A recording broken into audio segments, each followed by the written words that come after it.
The opioid crisis is an epidemic that has been sweeping the United States in recent years and has disproportionately been affecting areas of Ohio compared to the rest of the country.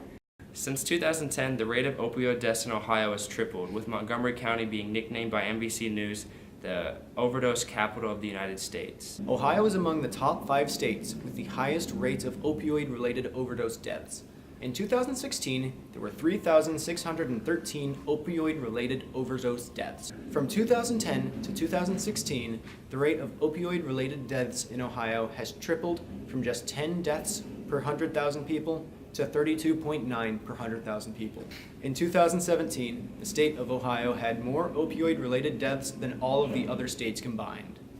On the surface, this issue might seem like it's just about the deaths, but the consequences of this epidemic have impacts on many more aspects of life. Americans spend over $7 billion a year on opioid-related expenses, which includes things like treatment, criminal cases, and loss of productivity. The opioid crisis has caused Ohio to overtake the national property crime average in the United States for the first time ever. This opioid epidemic has also played a role in the increased HIV prevalence, and that has been seen in recent years. In 2015, 9.1% of the 39,513 new diagnoses of HIV in the United States were attributed to injection drug use. The effects of the opioid crisis can also be seen in relation to the damage that it does to the families. The epidemic is causing grandparents to have to take on the role of raising grandchildren. This can be a problem because many elderly people live on fixed incomes and didn't financially plan to be in this situation. The crisis has also caused an increase in the number of children being turned over into foster care. Between 2014 and 2015, the number of babies and toddlers taken into Vermont's Children's Protective Custody System increased by 75%. There are also effects that can't be measured by statistics, such as broken family relationships and trauma that children are exposed to when a family member is struggling with an opioid addiction. Images such as the one from Ohio of the little boy in the back seat while his parents lay unconscious in the front seat has become synonymous with the opioid crisis. We live in a day and age, unfortunately, where people think there are no lines, that anything should be out there, it's fair game in these type of circumstances. And here we're dealing with a 4-year-old little boy who can't necessarily make those type of decisions as to whether or not he wanted to be in that photograph. The family has been trying diligently, though, to protect him. 20 years from now, is it going to be that this is the image of the heroin epidemic? The opioid epidemic first began in the 1990s when there was an increase in opioid prescription drugs being given as a treatment for pain. The increase in prescriptions was influenced by reassurance from pharmaceutical companies and medical societies claiming the risk of addiction to prescription opioids was very low.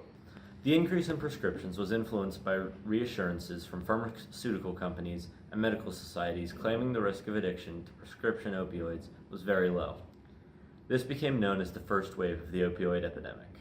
The second wave began around 2010 with a rapid increase in deaths from heroin abuses. This stemmed from early efforts to decrease opioid prescriptions, which made heroin, a cheap, widely available, and potent illegal opioid, much more desirable. Heroin usage increased in both sexes, a majority of age brackets, and all socioeconomic groups. Heroin is commonly injected, so this fact can help explain the increases in injection-related diseases such as HIV and AIDS, along with a slew of other diseases and conditions.